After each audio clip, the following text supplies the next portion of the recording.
My name is Sarah, and I have always loved eating out.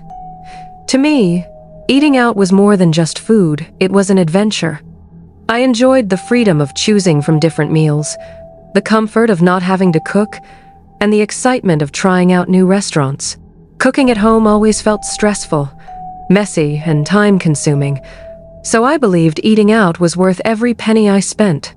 That evening, after a long and tiring day at work, I decided to treat myself to dinner at a sleek new restaurant I had recently discovered. The place was gorgeous. Soft lights glowed on polished tables. The air smelled of fresh flowers, and cheerful voices filled the air. People looked so happy there, enjoying their food, laughing, and taking pictures. When my food arrived, I was impressed. It was beautifully presented, steaming hot, and smelled delicious. I took a bite, and the flavors exploded in my mouth. I felt so satisfied, thinking to myself, this is why I love eating out. This is better than struggling in a hot kitchen. But after finishing my meal, something unexpected happened. My stomach began to twist, not because of sickness, but because I urgently needed to use the restroom. I quickly stood up, leaving my empty plate behind, and asked a smiling waitress for directions. She pointed me toward a narrow hallway. Little did I know, what awaited me that evening would change my life forever. The restroom door was closed when I got there. I knocked gently, but there was no answer, only muffled noises from inside. My stomach twisted tighter, and I shifted uncomfortably, praying the person inside would hurry up.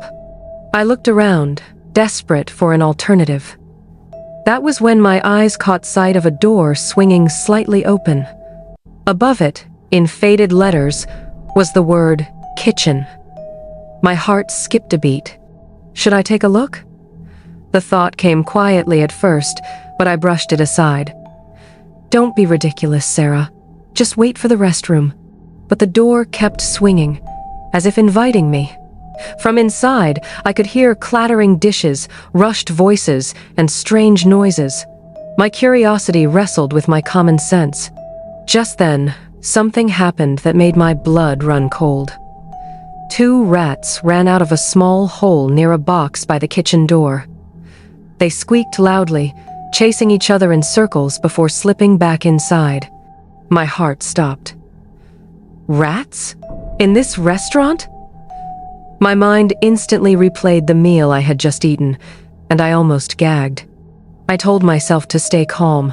Don't make a scene, Sarah. Don't ruin your night. But curiosity was burning inside me like wildfire. What if the kitchen isn't what I think it is? What if the truth is worse than rats? Before I could stop myself, I stepped closer and pushed the kitchen door open. The door creaked as it opened, and the sight before me made my stomach twist violently. The kitchen was nothing like I imagined. Instead of a clean, organized space, it was a rotten pit of filth. The smell hit me first, a thick stench of rotten food mixed with sweat and damp rags. I clamped my nose, but it didn't help. Piles of dirty dishes towered dangerously on both sides of the sink. Some plates still had food stuck to them, brown, hardened pieces with green mold growing freely. The counters were messy, covered with unwashed cutting boards and greasy knives. Houseflies buzzed endlessly, dancing over every surface. But what shocked me most were the kitchen staff. The women looked tired and unkempt. Their hair was messy, dandruff falling from their dirty hair ties. Their aprons were stained with oil, sauce, and things I couldn't even recognize. Then my eyes landed on the head cook, a heavy, middle-aged woman stirring a large pot of soup. Sweat rolled down her face and neck, dripping dangerously close to the food. Just when I thought it couldn't get worse, she stopped stirring, scratched her sweaty armpit with the spoon she was using, and then put the same spoon back into the pot. I almost screamed. My stomach turned so violently that I covered my mouth to stop myself from vomiting right there. And then, as if that wasn't enough, I felt something wet under my shoe. I looked down and saw that I had stepped on soggy lettuce floating in dirty water. Lettuce meant for salad. That was the breaking point. Heart racing, I stumbled backward out of the kitchen, clutching my stomach. The disgusting images swirled in my head like a nightmare. I could barely breathe. I forced myself to walk calmly through the dining area, even though I wanted to scream. Waiters smiled as I passed, and customers continued eating happily, completely unaware of the horror behind those swinging doors. As soon as I reached outside, the cool evening breeze touched my sweaty skin, and that was it. I bent over the gutter and vomited violently. The very meal I had enjoyed minutes ago came rushing out, leaving me weak and trembling. Tears rolled down my cheeks as I struggled to breathe. The cook's image haunted me. Her dirty spoon, her sweaty armpit, the filthy lettuce, the rats. I couldn't push it away. The truth was too heavy to ignore. I wrapped my arms around myself as anger and regret filled me. How could I have been so blind? I had trusted the fancy tables, the stylish decor, and the smiling waiters, never once thinking of what might be happening in the kitchen. That night, as I walked home slowly, I realized the truth. The convenience I loved so much had betrayed me. As I walked home, I thought back to my life. My love for eating out didn't just appear from nowhere, it was a habit I had carried since childhood. Growing up, my parents were always busy. My father was a truck driver, and my mother owned a big shop in the market.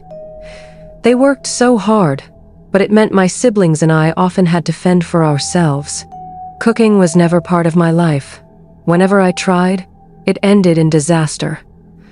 Burnt rice, tasteless food, and disappointed faces from my younger brother Kevin and my sister Nancy. Eventually, we gave up and started surviving on street food. Even in university, the habit grew stronger. My roommate Emma always encouraged me to learn cooking, but I refused. I thought eating out was better. My boyfriend David even left me once when he realized I couldn't cook for him. But still, I didn't change. Until now. Until this unforgettable night. The horror I saw in that restaurant kitchen was enough to change me forever. That very week, with Emma's help, I cleaned my neglected kitchen, bought a few utensils, and started practicing. My first meal wasn't perfect, but it was mine. It was clean, and it was safe. Over time, cooking became enjoyable. Emma and I laughed at our mistakes, shared new recipes, and bonded over meals. Later, when David came back to apologize, I proudly cooked him a homemade dish, and this time, I wasn't ashamed. From that day forward, I balanced eating out with cooking my own meals. And above all, I learned the most important lesson of my life. Never trust the beauty you see outside until you know what happens behind the scenes. The end. Life has a way of teaching us through the things we take for granted. Sarah's story is a reminder that what looks beautiful on the outside may be rotten on the inside. The shining floors, the glowing lights, and the smiling faces at a restaurant mean nothing if the food is prepared in filth. The truth is, convenience can sometimes blind us to danger. We run after what looks easy and fast, forgetting that our health and safety matter more. At the end of the day, nothing beats knowing exactly how your food is prepared, because taking care of yourself begins with what you eat. So, before you fall for glitter and glamour, pause and ask yourself, what lies behind the curtain? Moral of the story: don't be deceived by appearances. True care for yourself comes from wisdom, caution, and balance. Thank you for watching this story to the end.